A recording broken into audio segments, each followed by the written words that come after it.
Universal fans, let me be one of the first to welcome you guys to 2025. Woo! We made it! Woohoo! Epic Universe opens! It is time to start getting ready to plan your trip to Universal's brand new theme park that will be opening in May 22nd this year. So in this video, I am preparing you all for your Epic Universe visit, answering some questions that I think are important to talk about, like tickets, where should I stay, how long should I visit Epic Universe, what ride should I go to first at Epic Universe, all that kind of stuff to make sure your head's in the right place to be visiting the newest theme park to be opening in Orlando in 25 years. So welcome to another episode of Vincent Vision. Watcha!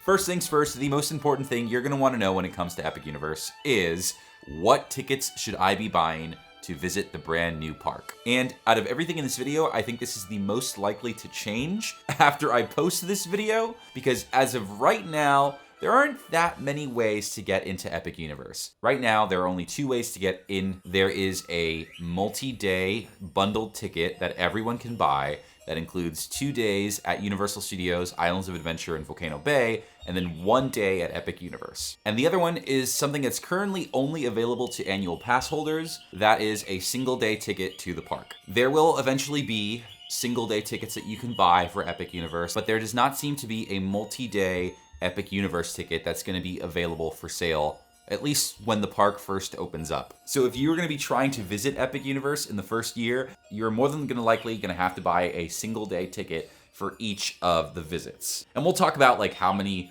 days you might need to visit Epic Universe in a little bit, but right now that is the plan. Even those of you who are visiting from the UK, I don't know if you guys know this for those who don't, but the UK visitors actually get a really great deal where they can get a 14-day ticket to Universal and they can just cross between the parks. I think even that ticket for the coming year only includes 1 day at Epic Universe, which is pretty crazy. And of course, like I said, this, out of all the information I'm going to give you in this video, is the most likely to change right off the bat. Heck, I wouldn't be surprised by the time I post this video that things have already changed. So Universal's going to do their best to try to get as many people to see Epic Universe, but they don't want people to be there every single day filling the place up. I'm curious to see if there's going to be any sort of crowd control done as well, because even for some of the annual pass holder tickets, they have already started to sell out. And that doesn't mean that if you're not an annual pass holder, those tickets won't be available. I suspect that there's probably a limited pool of tickets for each type, you know what I mean? Like their pass holders, they only have a certain amount of tickets that they're selling that they save for everybody else. But I would say if you're trying to do multiple days at Epic Universe, just get ready to have to buy a ticket for every single day.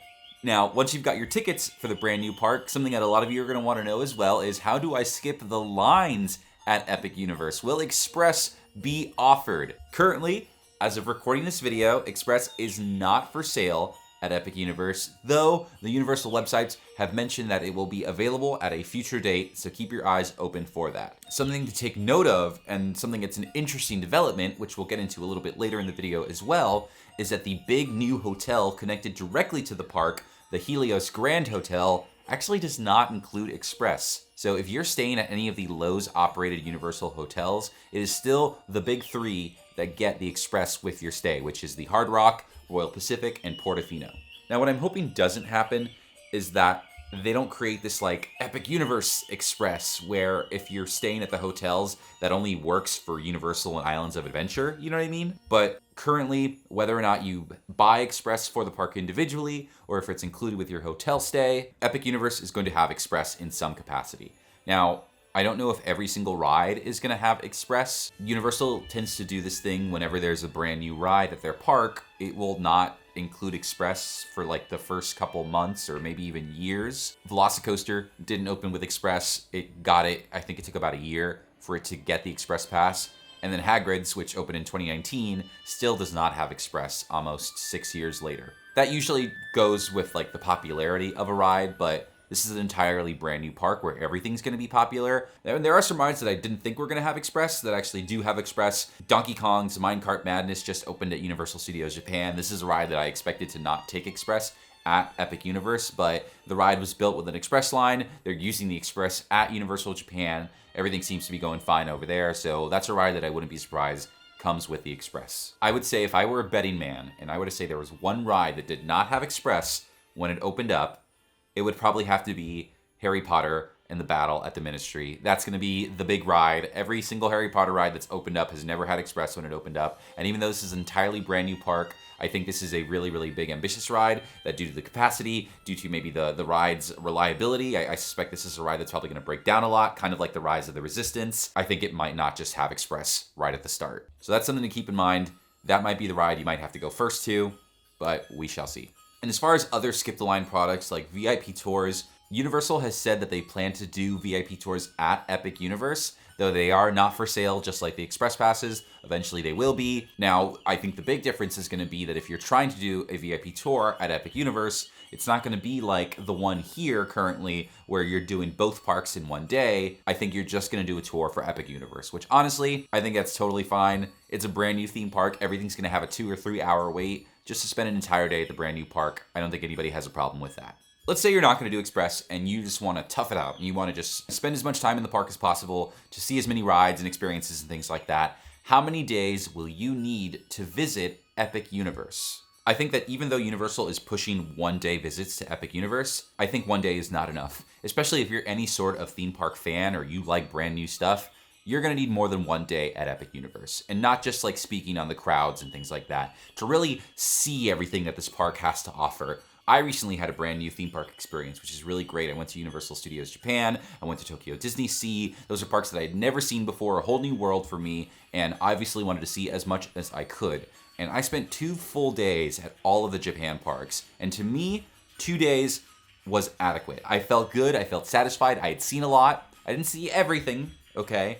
But I saw all the big stuff that I wanted to see, and I felt happy about it. I think 2 days is the ideal, that's the sweet spot. Even 3 days might be a little too long at Epic Universe, you know what I mean? Especially after like 3 days of a mega slammed brand new theme park with everything super busy all the time. It's gonna start to kind of wear out on you, but I think the 3rd day is a good day to stop and smell the roses. And when you have more time at the park, you're gonna have time to do the things like the power-up bands at Super Nintendo World. See all of the shows that the park has to offer, including shows that, you know, out in the streets and stuff, if there's that kind of thing. I think there's gonna be a lot to see and do at Epic Universe. I think you're gonna need some time. I don't think 1 day is enough. I would try to shoot for at least 2 days at Epic Universe. So now you said, hey, all right, we're doing it. 2 days, sounds great. I'm ready to go. Where should I stay at Universal when visiting Epic Universe? Now, the most important thing is, no matter where you go, I think this trip is going to be the trip to try and stay at a Universal property. There are now, gosh, I think 11 or 12 different Universal hotels just off the top of my head, all different price ranges and tiers. Luckily for us, Epic Universe has added 3 new hotels to the mix. One big signature hotel, which is the Helios, that's the big fancy one, and then moderate levels with Stella Nova and Terra Luna, which are, all of these are right by the theme park. You've kind of got 2 different ways you can go about it. If you are focused primarily on Epic Universe and you are really just trying to see the most of that park and you don't really need to see Islands of Adventure and Universal Studios this trip, I would try to stay at one of the Epic Universe ones. You're gonna be right there by the park. If you're gonna be spending the entire day there, you're gonna wanna be within walking distance. Also, that whole property is gonna be like brand new to you. So it's kind of a whole new experience in one go. But if you are doing a long Universal trip and a lot of your time involves going to Volcano Bay and the 2 theme parks, it's not just Epic Universe, so you really just want 1 day at the brand new park, then I would stay at the other hotels, at the other property. I wouldn't want to take a bus from Epic Universe to go to City Walk, you know what I mean? And if you're staying at one of the big signature hotels, you're gonna have the express passes, which will be incredibly helpful for all the other parks, and maybe even Epic Universe if it works there. I've got to stay at Stella Nova, which is actually coming up pretty soon. That hotel opens up at the end of January, and I've got a room there. There'll be a video about that so you can see what it's like. And I'll be staying at the Helios on opening day. Woo! I didn't get park view though, which is, I was like, oh man, I really want theme park view. But hey, I got a room at the Helios when the park opens up. That's a pretty big win to me. I'm doing an Epic Universe trip, so I'm going to be staying at the Epic Universe hotels. That just feels right to me. So now we've got our whole kind of days planned out. We've got our ticket set up. We've got our express, where we're staying. We got to talk about the park itself now, right? Because what if I am someone who is going to Epic Universe with my family, and maybe we've never really done Universal before, right? I think Epic Universe is going to be a big push for people who have only ever done Disney to come over here. And Universal, I think for Disney folks, kind of has like a reputation of being like a thrill park, right? Where all the rides are big and exciting and they're all big roller coasters. If I don't like roller coasters, will I like Epic Universe? And I think the answer for that is yes. Everything we have seen about Epic Universe so far leads me to believe that this is going to be the most balanced and sort of well thought out park that Universal has built. Now, there are some roller coasters. I think technically in total, the whole park has about 5 different roller coasters, but only 2 like really big ones. Stardust Racers are the 2 dueling coasters, and that seems to be like the most intense roller coaster there, but even then, it only goes upside down 1 time. There's just some big hills and twists and turns and things like that. It's not like the Hulk, which shoots you out of a cannon and flips you around 7 times. It's not like the Velocicoaster that goes 70 miles an hour, super fast, your butt flies out of the seat. That seems to be sort of the height of thrills at Epic Universe's opening. And what's actually really cool too is that roller coaster has a 48-inch height requirement, which is a really accessible height for a lot of the rides. And even some of the other roller coasters like Hiccup's Wing Gliders, that's the big roller coaster that flies through How to Train Your Dragon, that's 40 inches. Same thing with Donkey Kong Minecart Madness, the big Donkey Kong roller coaster in Super Nintendo World. That's going to be 40 inches as well. Those are really great heights. There are no roller coasters on that scale at the current Universal parks. And then of course, there are going to be these really incredible immersive ride experiences, things like Mario Kart, things like Monsters Unchained. There's also going to be sit-down shows as well, the Untrainable Dragon. This is like a proper theater show with 2 levels. Very similar, I'm imagining, in scale to like the Frozen show at Disney's California Adventure. So I think Epic Universe is going to be a great place to visit. Super balanced park, tons of stuff to do for all different age levels and varieties. Now this is a big one here, and I think a lot of people are going to have different opinions about this. What should I do first at Epic Universe? Well, the first thing I'm going to do when I get to Epic Universe is I'm going to kiss the floor. And I'm going to say, oh, we're here, Epic Universe here. That's what I'm going to do, okay?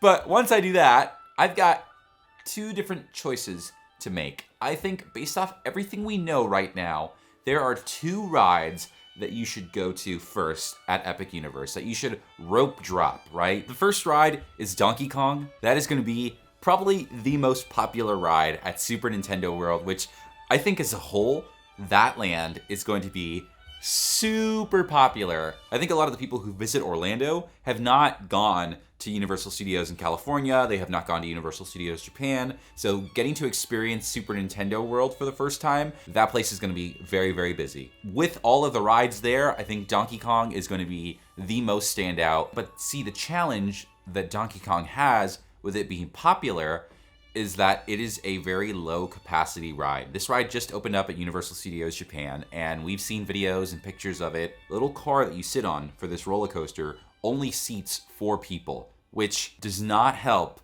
the capacity or the line for this ride. So if you do not have Express, you are probably gonna wait a very long time for Donkey Kong, just because of how popular it is and how little people it can get through. A lot of rides at theme parks are designed to be big people eaters. Some rides can get 1,500, 1,600, even 2,000 people through an hour. I am not expecting Donkey Kong to be one of those rides. It is going to be a very low capacity ride. So for a lot of people, heading straight over there and knocking that ride out is going to be a really, really good move. The other one is a ride that I've kind of talked about already, which is the Battle at the Ministry over in the Harry Potter area. I think this ride, one, for some reason, I just feel it in my bones. I don't think it's going to have Express. I could be wrong. And 2, I think with this ride being as incredibly ambitious as everyone is saying that it's going to be, all the videos and things that we've seen, I expect this ride to break down a lot. So I know when I go, that is the first ride that I'm going to go to just so I can get on it and be done with it. You know, I'm going to love the ride, but I don't want to get stuck in line waiting for this ride that is more than likely going to break down a lot. And I could be wrong, of course, but I've tend to notice with all of the different theme park openings that I've gone to in the 10 years that I've lived here in Orlando, if there is a brand new ride with a brand new technology, it tends to break down. a lot, multiple times a day, for hours even. I think those two are the ones to go to. I think if you try to go to Dark Universe or How to Train Your Dragon at the start of the day, those places are going to be dead. There's not going to be anyone there. You can go on some really great rides. Knock out a bunch of rides at the start of the day. But I think Super Nintendo World, specifically Donkey Kong, is something you should go towards. And the Battle of the Ministry, those two are going to be the big two that you're going to want to focus on at this park.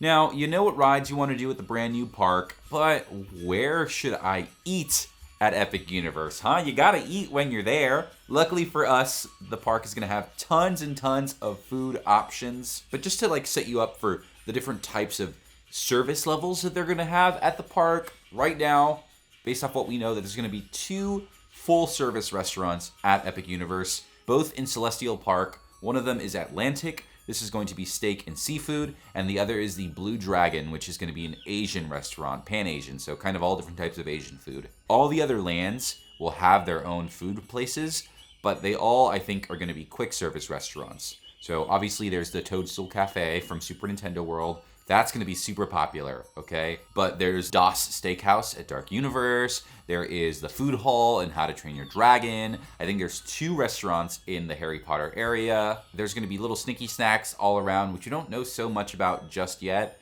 but there are a lot of food options. But if you were looking to spend one day at the park, depending on your interests, I think I would try to do a quick service restaurant. But if I was doing 2 days, on my second day, I would do a sit-down restaurant, like Atlantic or Blue Dragon. But you got tons of food options. I can't wait to get some more information on all of the food that's going to be at the park. And lastly, one of the most important questions I think people have about Epic Universe is, should I visit in the first year? We all understand that this is going to be a big event, right? Like I kind of said at the start of the video, Orlando has not had a brand new theme park in 25 years. There have been tons of rides and new lands and this and that, but there has never been a full-on brand new park. So I am, like a lot of people, am expecting this place to be slammed, busy forever. So is it gonna be even worth it to go if I'm just gonna be standing in line the whole day? If there's gonna be a bazillion trillion people? If certain lands are closed off, I can't go in, they've hit capacity. I'm having this really miserable experience here. As a Universal fan, as a theme park fan, I moved here to Orlando so I could be closer to all this stuff. I have had the opportunity, the privilege, to be able to go to a lot of grand openings for rides here at Orlando, at Universal, at Disney, and yes, a lot of the times it's pretty chaotic. There's a bazillion trillion people all trying to do the exact same thing you are. I think the energy of experiencing something brand new at a theme park cannot be beat. It is truly amazing. It is super exciting. Let me tell you the story. I went to the Rise of the Resistance at Disney World. I went to the opening. That was in 2019. It was like, I think in December, if I remember. I got there at 4 o'clock in the morning and there was 1,000 people already there. We all got into the park. I got my little virtual line pass and this and that. And finally, after a whole day of waiting for my turn to ride the ride, I got on. But the thing I remember most from that day is getting off the ride.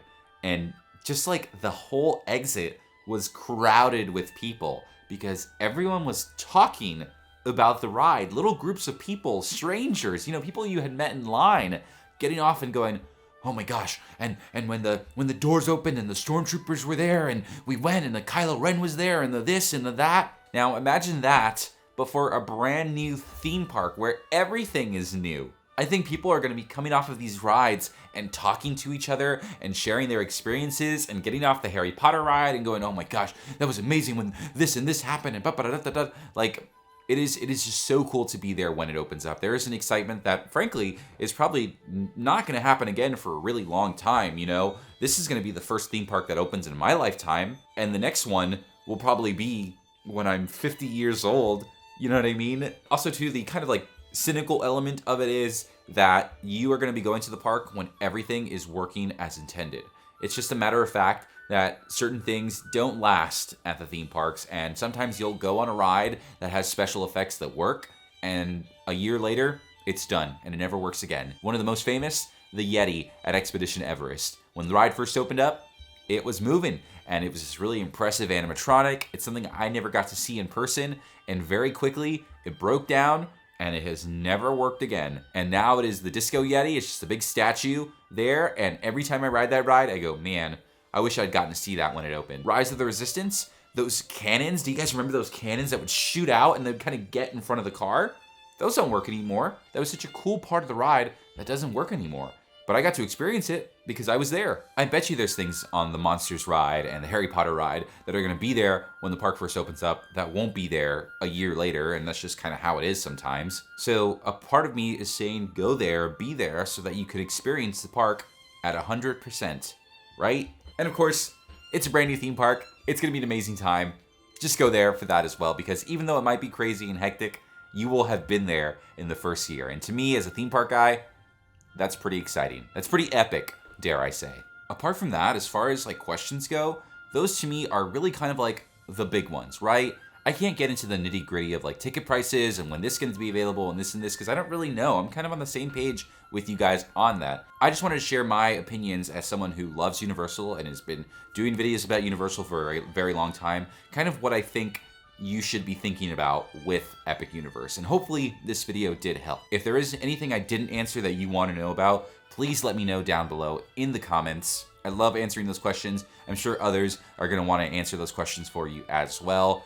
This is the time to start preparing for Epic Universe. There's still a lot of things that we have got to do. I still got to buy some Express for Epic Universe. I got to buy this, got to buy that. But I'm so excited to experience this brand new park with all of you. 2025 is going to be an amazing year, and Epic Universe for me is going to be a really, really big part of it. So thank you guys for watching, and I will see you all at Epic Universe. Bye-bye. Oh my gosh. Woo! I'm gonna do a little spin again like I did at the start. Woo-hoo! Bye.